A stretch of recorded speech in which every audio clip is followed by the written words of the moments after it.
میاں بیوی کے درمیان لڑائی جھگڑے اور تکرار کی نوبت اگر آ جائے تو دونوں کی زندگی جہنم کا نمونہ بن جاتی ہے۔ حضرت سیدنا امام جعفر صادق رضی اللہ تعالیٰ عنہ ایک بار عورتوں کو درس اخلاق دے رہے تھے۔ آپ نے ارشاد فرمایا کہ اے عورتوں، اے اسلام کی مقدس شہزادیوں، یہ 3 جملے بولنے والی بیوی سے اللہ تبارک و تعالی ہمیشہ ناراض رہتا ہے۔ یعنی بیوی کی زبان سے نکلے ہوئے یہ 3 جملے شوہر کے دل میں اس قدر نفرت پیدا کر دیتے ہیں، شوہر کو اس قدر متنفر کر دیتے ہیں کہ پھر ساری زندگی وہ شوہر اپنی بیوی کی طرف محبت کی نظر اٹھا کر دیکھنا بھی گوارا نہیں کرتا۔ عورتوں نے عرض کیا حضور وہ 3 جملے کون کون سے ہیں؟ تو حضرت امام جعفر صادق نے فرمایا کہ پہلا جملہ، شوہر کے اچھا ہونے کے باوجود بھی بیوی شوہر سے یہ کہے کہ آپ نے میرے ساتھ کبھی بھی اچھا نہیں کیا۔ وہ شوہر جو ساری زندگی ساری دنیا سے اپنی بیوی کو الگ اہمیت دیتا ہے، وہ شوہر جو ساری زندگی اپنی بیوی اور بچوں کے فیوچر کے بارے میں سوچتا ہے، وہ شوہر جو ساری زندگی محنت مزدوری کر کے اوور ٹائم کر کے اپنے کاندھے پر بوریاں لاد کر کے اپنی بیوی کی ہر جائز ضرورت کو پورا کرتا ہے، لیکن وہی شوہر جب پریشانیوں میں مبتلا ہو جاتا ہے، دکھ تکلیفوں میں گھر جاتا ہے، اس کی جیب جب خالی ہو جاتی ہے تو پھر آہستہ آہستہ بیوی کا اصلی چہرہ سامنے آنا شروع ہو جاتا ہے، اور پھر ایک دن آتا ہے کہ بیوی باتوں باتوں میں شوہر سے یہ کہنا شروع کر دیتی ہے کہ آپ نے میرے ساتھ کبھی بھی اچھا نہیں کیا۔ میں اپنی تمام ماں اور بہنوں سے کہنا چاہوں گا کہ آپ کے یہ جملے آپ کو اندازہ بھی نہیں ہے کہ آپ کے ان جملوں سے، ان الفاظ سے آپ کے شوہر کو کتنی تکلیف ہوتی ہے۔ یہ ہے وہ عورت کہ جس سے اللہ بھی ناراض ہوتا ہے، اللہ کا رسول بھی ناراض ہوتا ہے، اللہ اس کے فرشتے ایسی عورت پر لعنت بھیجتے ہیں،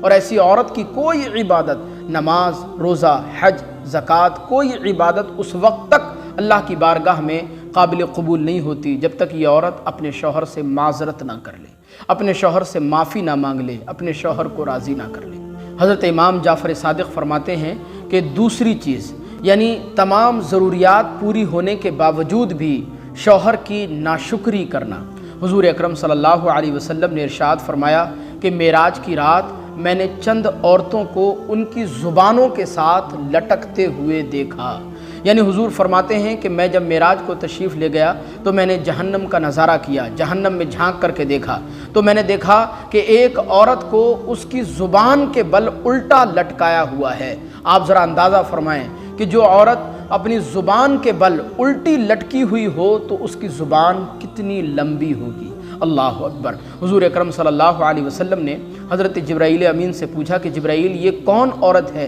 جس کو اتنی دردناک اور سخت سزا دی جا رہی ہے؟ حضرت جبرائیل امین نے عرض کیا یا رسول اللہ، یہ وہ عورت ہے جو دنیا میں باتوں باتوں میں اپنے شوہر کو تکلیف پہنچایا کرتی تھی، اپنے شوہر کی ناشکری کیا کرتی تھی، اپنے شوہر کا دل دکھایا کرتی تھی۔ اللہ اکبر۔ اور تیسری چیز، بیوی کا اپنے شوہر کو ایسا کوئی جملہ بول دینا جس سے شوہر کے تمام احسانات کی فراموشی ہوتی ہو۔ وہ شوہر جو ساری زندگی اپنی بیوی کو حلال رزق کھلاتا رہا، وہ شوہر جو ساری زندگی اپنی بیوی کی جائز ضروریات کو پورا کرتا رہا، وہ شوہر جس نے اپنی بیوی کے دکھوں کو اپنا دکھ جانا، وہ شوہر جس نے اپنی بیوی کے دردوں کو اپنا درد سمجھا، تو بیوی کا حق تو یہ تھا کہ اس کے بدلے ساری زندگی اپنے اس شوہر کی فرما برداری کرتی۔ لیکن یہ بیوی، اس عورت نے ایسے جملے بول کر کے، اپنے شوہر کی نافرمانی کر کے، اس نے اپنے شوہر کو بھی ناراض کر دیا، اپنے اللہ کو بھی ناراض کر دیا، اللہ کے رسول کو بھی ناراض کر دیا۔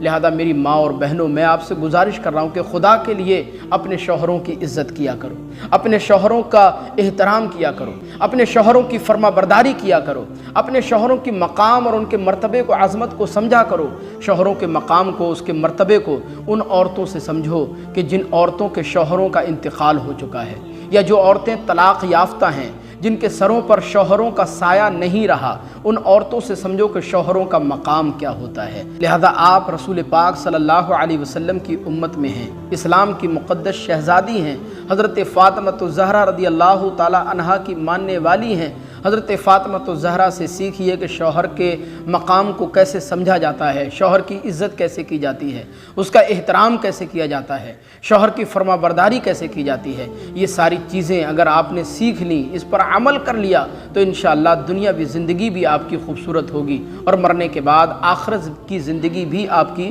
خوبصورت سے خوبصورت تر بنا دی جائے گی۔ لہذا میری دعا ہے اللہ کی بارگاہ میں اللہ تعالی ہماری تمام ماں اور بہنوں کو عمل کی توفیق عطا فرمائے۔